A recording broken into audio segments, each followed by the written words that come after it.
Hello. तो part third में आपका स्वागत है बच्चे, ठीक है ना।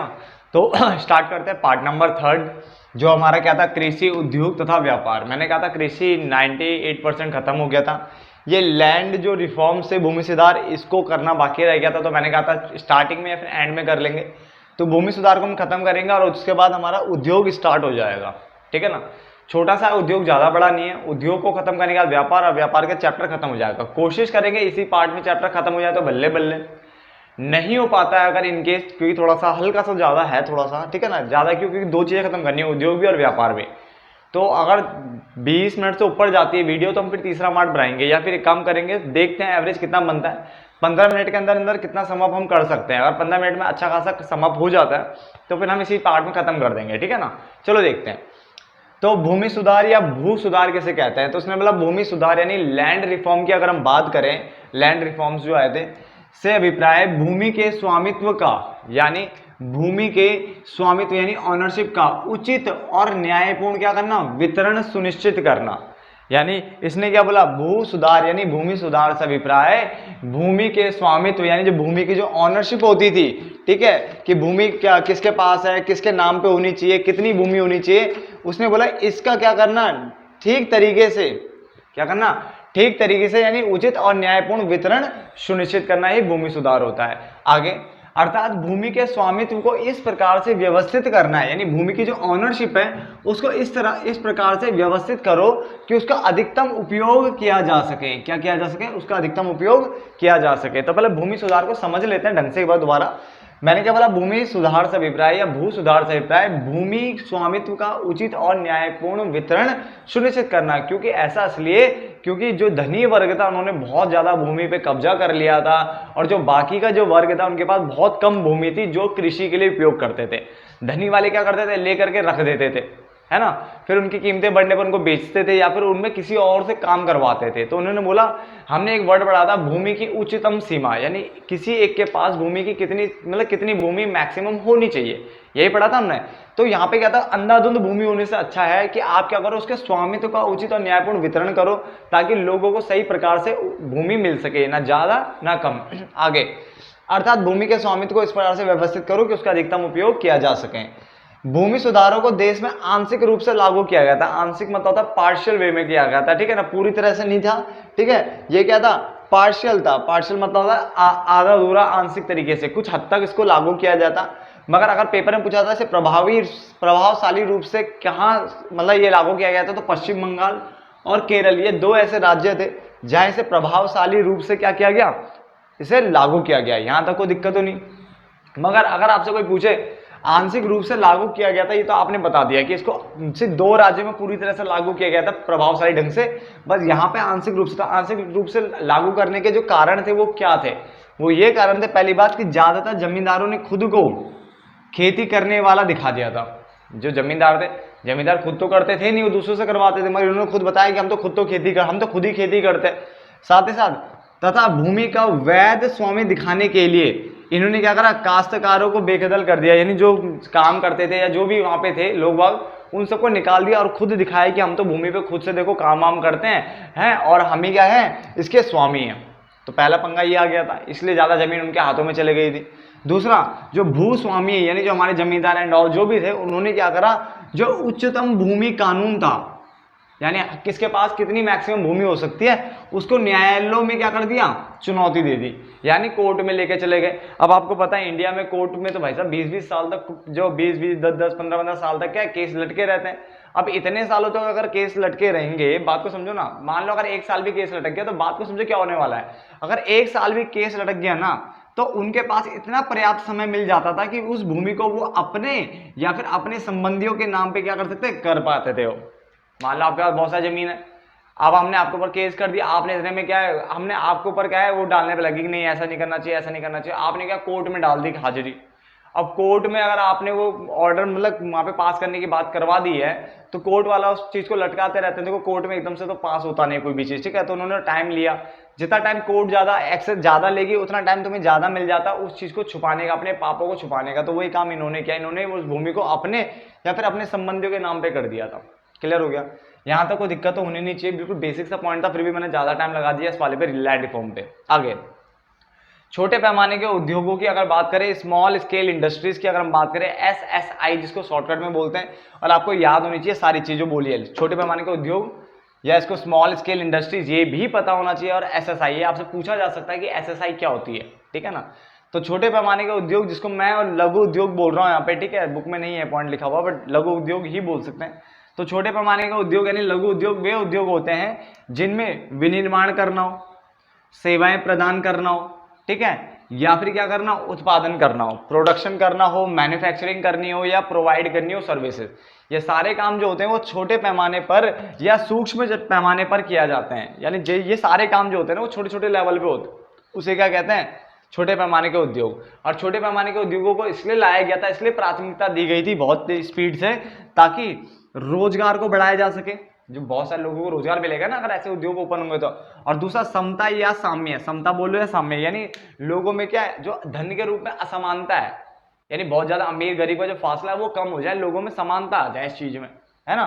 तो ये कोई आपसे पूछेगा रोजगार और समता या फिर साम्य के लक्ष्यों को प्रोत्साहन की दृष्टि से, ठीक है, उच्च प्राथमिकता दी गई थी। तो किसको दी गई थी, तो वो छोटे पैमाने के उद्योग थे जिनको ये प्राथमिकता दी गई थी, ताकि रोजगार को बढ़ाया जा सके, साथ ही साथ समता यानी सबका मतलब सबको क्या है, धनी और जो निर्धन वर्ग का जो गैप था ना उसको क्या किया जा सके, कम किया जा सके। यहाँ तक कोई दिक्कत तो नहीं किसी को भी। अगर आपसे कोई पूछता है कि छोटे पैमाने के उद्योग के एग्जाम्पल बताओ, तो मैं आपको खुद बता देता हूँ कुछ एग्जाम्पल, जैसे कि मैं पढ़ाता हूँ इंग्लिश वालों को, तो मैं बताता हूँ, जैसे नैपकिन्स हो गए, नैपकिन्स इन्हीं की दिमाग की उपज है। आपने टूथपिक देखी होगी, टूथपिक भी इन्हीं की दिमाग की उपज है। आप नैपकिन्स, टिश्यू पेपर्स, ये एंड ऑल ना सब यही है, यही करते हैं, मतलब जितनी भी छोटी छोटी चीजें होती है, मैच बॉक्स हो गई, ये सब चीजें इन्हीं की उपज है, यहाँ तक है। और खुद आप दिमाग लगाओ ना, अगर आप मान लो किसी रेस्टोरेंट में जाकर के चिली पोटैटो खाते हो, या आप किसी रेस्टोरेंट में जाकर बर्गर एंड ऑल आप लेते हो, तो वो नैपकिन जो वो टिश्यू पेपर आपको साथ में देते हैं ना, टिश्यू पेपर आपको देते हैं, और वो टूथपिक भी उसमें लगी हुई रहती है, बर्गर एंड ऑल पता नहीं क्या उसको खाने के लिए समथिंग कुछ भी देते हैं आपको, है ना। तो दिमाग लगाओ, अगर वो जो रेस्टोरेंट वाला अगर वो टूथपिक खुद से बनाएगा तो भाई साहब कितना काम उसको एक्स्ट्रा करना पड़ेगा। तो वो क्या करते हैं, ये टूथपिक खरीद लेता है, किससे, वो जो स्मॉल स्केल इंडस्ट्रीज है इनसे खरीद लेता है। तो इससे फायदा क्या हुआ, उनको तो टूथपिक मिल गई, उनका टाइम बच गया, ठीक है ना। और वो जो जिससे उन्होंने खरीदा है उन्होंने इसको बनाया, तो उन्होंने बहुत सारे लोगों को रोजगार भी दिया होगा, है ना। तो ये रोजगार को बहुत बढ़ाने का बहुत अच्छा माध्यम था कौन, स्मॉल स्केल इंडस्ट्रीज। चलो, छोटे पैमाने के उद्योग जो होते हैं सामान्यतः देखे जाते हैं श्रम गहन होते हैं। श्रम गहन मतलब होता है जहां पे श्रम का उपयोग ज्यादा होता है पूंजी से। तो छोटे पैमाने के उद्योग में देखा गया है, आपने देखा होगा छोटे छोटे फैक्ट्रीज इनमें जो लोग लगे रहते हैं वो लोग खुद से काम करते हैं, अपने हाथों से काम करते हैं, तो श्रम गहन ज्यादा देखने को मिलता है, यानी जहां पे श्रम का उपयोग ज्यादा होता है, किससे, पूंजी से। जबकि बड़े पैमाने पे पूंजी का उपयोग ज्यादा देखने को मिलता है, मशीन एंड ऑल ये ज्यादा लगी होती है इन जगह पे, और लेबर क्या होती है, कम होती है। तो छोटे पैमाने हमेशा याद रखो कि श्रम गहन होते हैं, बड़े पैमाने क्या होते हैं, पूंजी गहन होते हैं। तो ये पॉइंट एक नंबर के लिए आपको पूछा जाएगा जहां तक लगता है, ठीक है ना, यहां तक नोट डाउन कर लीजिए। तो देखते हैं, वर्तमान में अगर बात करें तो 10 करोड़ रुपए से कम पूंजी का स्थिर निवेश, और अगर बिक्री कितनी है 50 करोड़ से कम है तो उसको छोटे पैमाने का उद्योग बोला जाता है। याद रखना, कुल बिक्री मतलब हो गया टोटल टर्नओवर, ठीक है ना, यानी सेल की बात कर रहा है, ठीक है ना। तो टोटल टर्नओवर अगर आपकी जो कितनी 50 करोड़ से कम अगर हो जाती है, ठीक है ना, और जो निवेश है, इन्वेस्टमेंट है, वो कितना है, 10 करोड़ से कम है, क्या है, जो फिक्स्ड इन्वेस्टमेंट है वो 10 करोड़ से अगर आपका कम है, मशीन में जो लगाया आपने, ठीक है ना, तो उसे छोटे क्या बोला गया, छोटे पैमाने का उद्योग बोला गया। तो आपको ये लिमिट याद रखनी, 10 करोड़ से कम और 50 करोड़ से कम, क्या है, 50 करोड़ से कम वाली कुल बिक्री है, और यहाँ पे क्या है, पूंजी का स्थिर निवेश है, और बीच में तथा लिखा हुआ है, ये भी याद रखना, ठीक है, दोनों ही कम होनी चाहिए। चलो आगे, 1951 में बोला गया था 5 लाख रुपए से कम, ठीक है ना, 5 लाख रुपए से कम अगर जिसका निवेश है तो उसको छोटे पैमाने का उद्योग बोला गया था। 5 लाख रुपए तक की बात की थी, ठीक है ना। यहाँ पे इसका मतलब ये होगा 5 लाख रुपए से अधिक का निवेश नहीं होना चाहिए। अगर 5 लाख रुपए से अधिक का निवेश नहीं होता है तो उसे छोटे पैमाने का उद्योग बोला गया था। कब, 1951 में। क्लियर है, समझ लेते हैं। वर्तमान में 10 करोड़ से कम पूंजी का स्थिर निवेश, ठीक है ना, मशीन जो लगाओगे उसमें 10 करोड़ से कम की याद कर रहा है, ठीक है ना।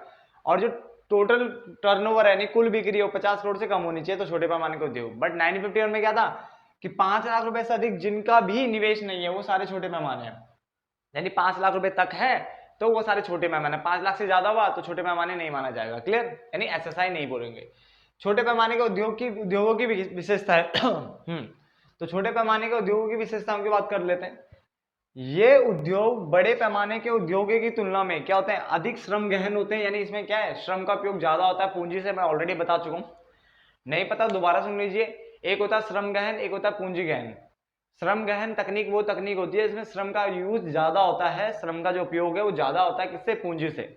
और पूंजी गहन वो होता है जिसमें पूंजी का उपयोग ज्यादा होता है किससे, श्रम से, ठीक है ना। तो ये श्रम गहन है जिसमें श्रम यानी लेबर का यूज ज्यादा होगा, जिससे अर्थव्यवस्था में रोजगार के अवसर को क्या मिलेगा, बढ़ावा मिलेगा। क्लियर हो गया।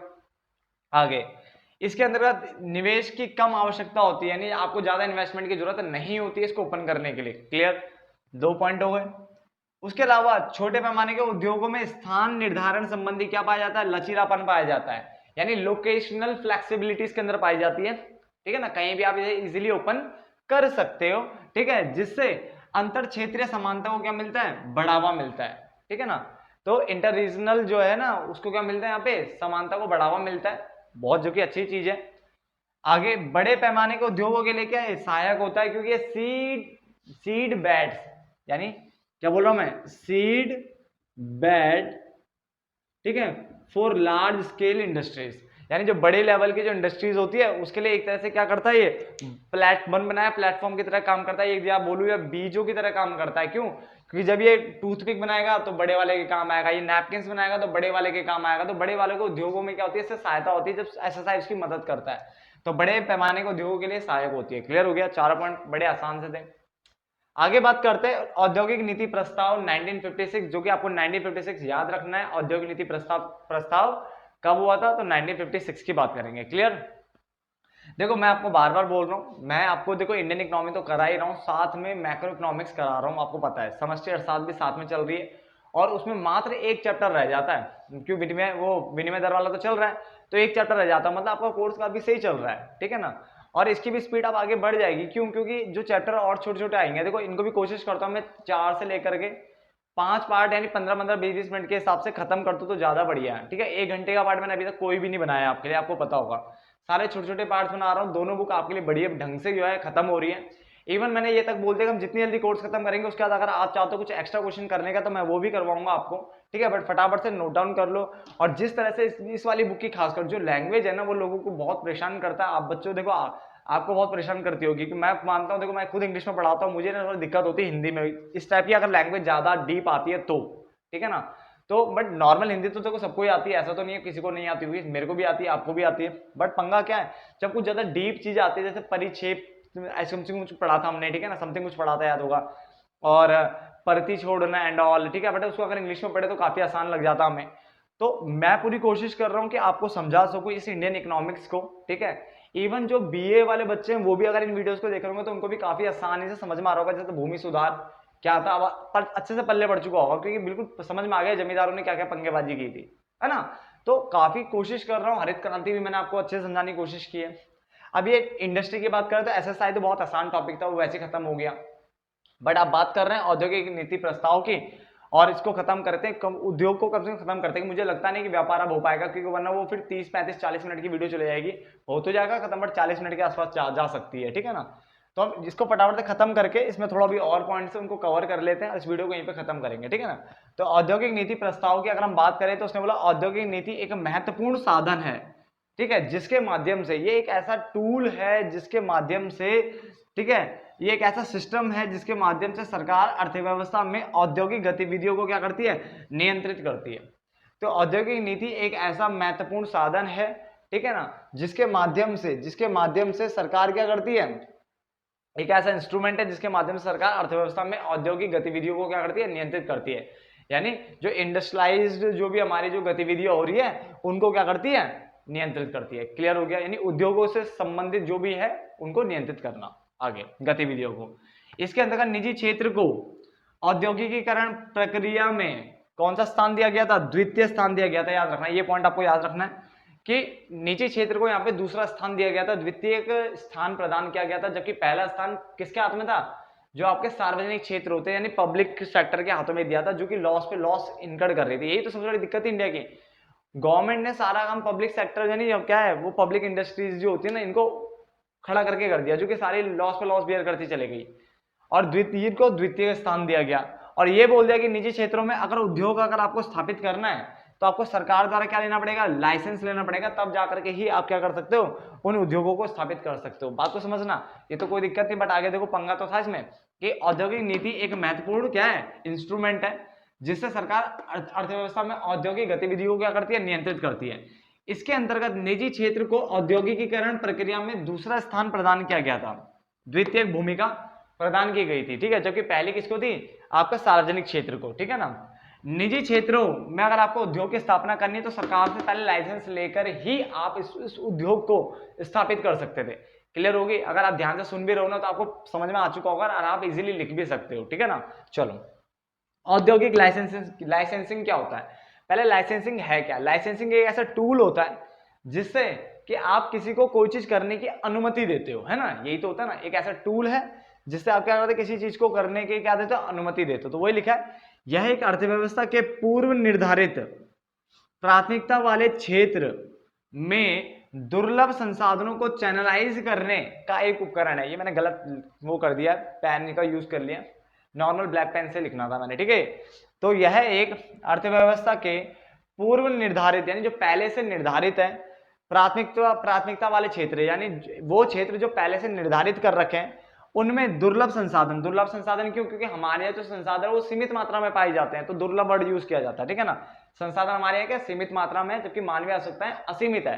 तो किसी भी अर्थव्यवस्था में अगर पूर्व निर्धारित प्राथमिकता वाले क्षेत्र में दुर्लभ संसाधनों को किस तरह से बांटना है, किस तरह से उनका उपयोग करना है, ठीक है ना, तो इसी को क्या नाम है, इसके लिए परमिशन देना है, यही आपका लाइसेंसिंग होता है। और औद्योगिक लाइसेंसिंग में क्या कर दिया था, इसके अंतर्गत क्या हुआ था, निजी क्षेत्र में उद्योगों को स्थापित करने के लिए सरकार से क्या लेना पड़ता था, लाइसेंस लेना आवश्यक बना दिया गया था कि अगर आपको निजी क्षेत्र में कोई उद्योग स्थापित करना है तो आपको सरकार से लाइसेंस लेना ही पड़ेगा, तभी आप उद्योग को स्थापित कर सकते हो।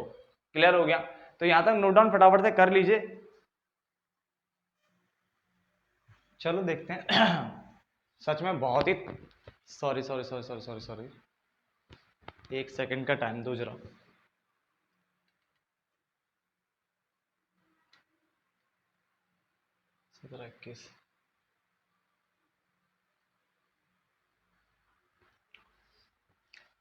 सच में बहुत ही थकाने वाला चैप्टर है, ठीक है ना, मैं खुद फील कर रहा हूँ कि चैप्टर बहुत सच में थकाने वाला चैप्टर है। चलो देखते हैं 1956 की औद्योगिक नीति के मुख्य विशेषताएं, यानी जो 1956 का जो प्रस्ताव था उसकी मेन फीचर्स क्या थे, विशेषताएं क्या थी, जरा देखते हैं। पहले तो उद्योगों को 3 श्रेणियों में बांट दिया था, बेटे ये याद रखना, 3 श्रेणियां, ठीक है ना। यहाँ पे जब भी मैं 3 श्रेणियों की बात करता हूँ तो ज्यादातर दिमाग में बच्चों का आता प्राथमिक, द्वितीय और तृतीय, ऐसा कुछ नहीं था, ठीक है। मैंने क्षेत्र नहीं बोला, मैंने बोला 3 श्रेणियों में बांटा गया था, ठीक है ना। अब पहला कौन सा हमारा, सार्वजनिक क्षेत्र, दूसरा वो था जिसमें सार्वजनिक क्षेत्र और निजी क्षेत्र दोनों मिलकर काम कर रहे थे, और तीसरा आपका निजी क्षेत्र। सार्वजनिक क्षेत्र में परमाणु ऊर्जा को रखा गया, रक्षा को रखा गया और रेलवे को रखा गया, यानी ये 3 चीजें जो है ना वो पब्लिक सेक्टर के हाथों में है, ठीक है ना। जबकि सार्वजनिक और निजी क्षेत्र ये वो है जहाँ पे इन दोनों का मेल कर मतलब मिला जुला काम चलता है। मतलब यहाँ पे रखना सार्वजनिक, यहाँ पे उद्योग कौन लेके आएगा, सार्वजनिक क्षेत्र, याद रखना उद्योग को स्थापित सार्वजनिक क्षेत्र करेगा और निजी क्षेत्र सिर्फ इसकी हेल्प करेगा, यानी एक तरह से द्वितीयक या गौण सहायक रूप से कार्य करेगा, सहायक वर्ड गुड है। तो सार्वजनिक क्षेत्र में परमाणु ऊर्जा, रक्षा और रेलवे को रखा गया, जबकि सार्वजनिक क्षेत्र और निजी क्षेत्र जहां पे दोनों थे वहां पे सार्वजनिक क्षेत्र उद्योगों को स्थापित करता था और निजी क्षेत्र उसकी सहायता करता था उन चीजों में, ठीक है ना। तो इसमें उर्वरक उद्योग और खनन उद्योग आदि को रखा गया। इसके अलावा जो बाकी बचे वो निजी क्षेत्र, सिर्फ निजी क्षेत्र के हाथों में थे। क्लियर हो गया। दूसरा औद्योगिक लाइसेंसिंग और तीसरा है औद्योगिक रियायतें, ठीक है ना। इनको भी क्यों लेके आए थे, इनको लेके आए थे क्षेत्रीय समानता को प्रोत्साहित करने के लिए, यानी क्षेत्रीय समानताओं को प्रोत्साहित करने के लिए ये दोनों को लाया गया था। क्लियर हो गया, ये पॉइंट भी आप याद रखोगे, क्षेत्रीय समानताओं को स्थापित करने के लिए इनको लाया गया था।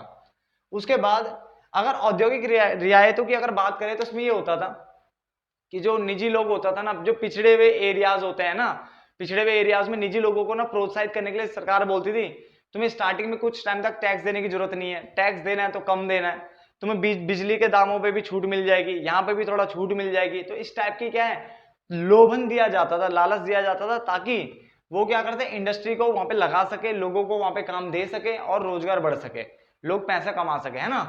तो औद्योगिक रियायतें लाया जाता है, यानी एक तरह से उनकी हेल्प करना हर चीज में, ठीक है ना। स्टार्टिंग में क्या करना, चीजों को कम कम दाम में उनको प्रोवाइड करने की कोशिश करना, ठीक है, जिसको कहते हैं इंडस्ट्रियल कंसेशन, ठीक है, इंडस्ट्रियल कंसेशन। लास्ट पॉइंट आपका जो इसके अंदर आता है उद्योग में, उसको खत्म करते हैं और उसके बाद व्यापार रह जाएगा। बड़ा बेकार चैप्टर है ये तो मैं बोल सकता हूँ, ठीक है ना, थकाने वाला चैप्टर है पूरी तरह से। किन तत्वों के कारण राज्य की प्रत्यक्ष भागीदारी की जरूरत पड़ी, कौन से ऐसे तत्व थे, वो फैक्टर्स क्या थे जिनके कारण लगा कि राज्य को लेके आना पड़ेगा साथ में। औद्योगिक विकास में राज्य, राज्य का भी याद नहीं, सिर्फ सार्वजनिक क्षेत्र की बात करें, राज्य के अंदर जो प्राइवेट लोग हैं मैं उनकी बात नहीं कर रहा। सार्वजनिक क्षेत्र की प्रत्यक्ष भागीदारी के कारक, तो याद रखना कि राज्य की क्या थी, प्रत्यक्ष भागीदारी थी, ये भी आपको याद रखना पेपर के लिए। कोई पूछेगा कि औद्योगिक विकास में राज्य की भागीदारी क्या थी, तो आप बोलोगे प्रत्यक्ष भागीदारी थी, ठीक है ना। भारतीय उद्योगों के विकास में सार्वजनिक तथा निजी क्षेत्र की भूमिका, अब बात को समझना, सार्वजनिक तथा कर लो या एवं कर लो, सार्वजनिक एवं, ठीक है ना, निजी क्षेत्र की भूमिका, क्लियर है। तो सबसे पहला है निजी उद्यमों के पास क्या थी, पूंजी की कमी थी, सबसे पहला पॉइंट यही है कि जो निजी उद्यम थे, यानी जो प्राइवेट जो वो थे हमारे, ठीक है ना, सेक्टर्स थे, उनके पास क्या थी, पूंजी की कमी थी, एक दिखा, इसलिए हमें क्या राज्य को बुलाना पड़ा, ठीक है ना। दूसरा, बाजार का सीमित आकार होने के कारण, बाजार का जो आकार था वो सीमित था, जिसके कारण जो निजी निवेशक थे, ठीक है, उनमें प्रेरणा का क्या था, अभाव था, ठीक है, वो इन्वेस्ट करने में डरते थे सीमित आकार होने के कारण। यह तेजी से महसूस हो रहा था लोगों के अंदर, ये चीजें आ रही थी कि अगर नियोजन के प्रमुख उद्देश्य अर्थात सामाजिक न्याय और साथ साथ समृद्धि यानी विकास को अगर बढ़ावा देना है ना, तो बस एक ही जना इसको कर सकता है और उसका नाम है सरकार की प्रत्यक्ष भागीदारी।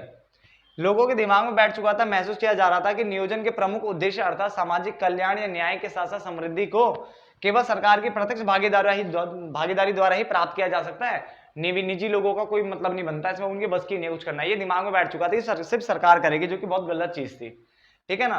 और इन्हीं कारण से क्या है, ये राज्य को इसके अंदर लाया गया, ठीक है, क्योंकि इनके दिमाग में तो क्या बैठा था उस टाइम पे, जो वातावरण था उस टाइम का, जो वो जो मैं क्या बोलता हूँ, तरह से फैल रखा था ना लोगों के दिमाग में, ये बैठा हुआ था कि देश को मांग और पूर्ति के द्वारा, यानी मांग और पूर्ति की शक्तियां जो होती है इसके द्वारा नहीं चलाया जा सकता।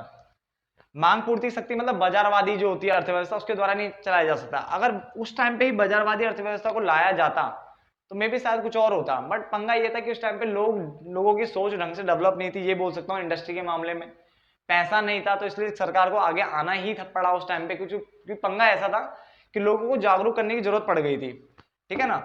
और लोग अगर जल्दी जागरूक हो जाते तो मांग पूर्ति की शक्ति पे छोड़ दिया जाता फिर जल्दी, और अगर इस पे छोड़ दिया जाता तो हम आज चाइना जैसा क्या है एक बहुत बड़े एक्सपोर्टर होते, है ना।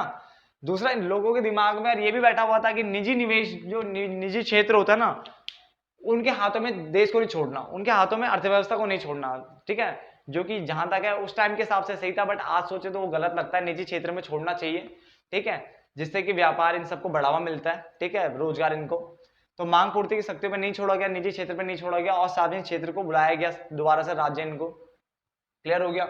मैंने पूरी कोशिश कर रहा हूँ कि यार देखो, आपको 3 पार्ट में मैंने लगभग चैप्टर खत्म करा दिया, बस अभी व्यापार रहता है, यानी 4 पार्ट में आपको कोशिश कर रहा हूँ कि आपके दिमाग में डाल सकूँ इन चैप्टर्स को। चैप्टर बड़े गंदे गंदे से चैप्टर्स हैं, ठीक है, आगे जाके तो चैप्टर आसान और अच्छे आ जाएंगे, क्योंकि निर्धनता, गरीबी एंड ऑल ये आपको पता होती है इन चीजों के बारे में, बट स्टार्टिंग में कुछ चैप्टर बहुत पकाऊ टाइप के चैप्टर भी हो सकते हैं, बट जैसे पहला चैप्टर था हमने इंटरेस्टिंग वे में करने की कोशिश की, दूसरा इंटरेस्टिंग वे में करने की कोशिश की, इसको भी पूरी कोशिश करो आपको समझाने की। और अगर आपको समझा रहा है तो समझ आ रहा है तो प्लीज इसको लाइक शेयर करना ना भूले, ठीक है, और साथ साथ में जिनने सब्सक्राइब नहीं किया जिन्होंने अब तक, प्लीज सब्सक्राइब करना भी ना भूले, ठीक है। आज पता चल रहा है कि इंग्लिश में वीडियो बनाना फिर भी आसान है, हिंदी में वीडियो बनाने में ऐसी तैसी हो जाती है, ठीक है। चलो मिलते हैं नेक्स्ट पार्ट में, तब तक के लिए धन्यवाद दोस्तों।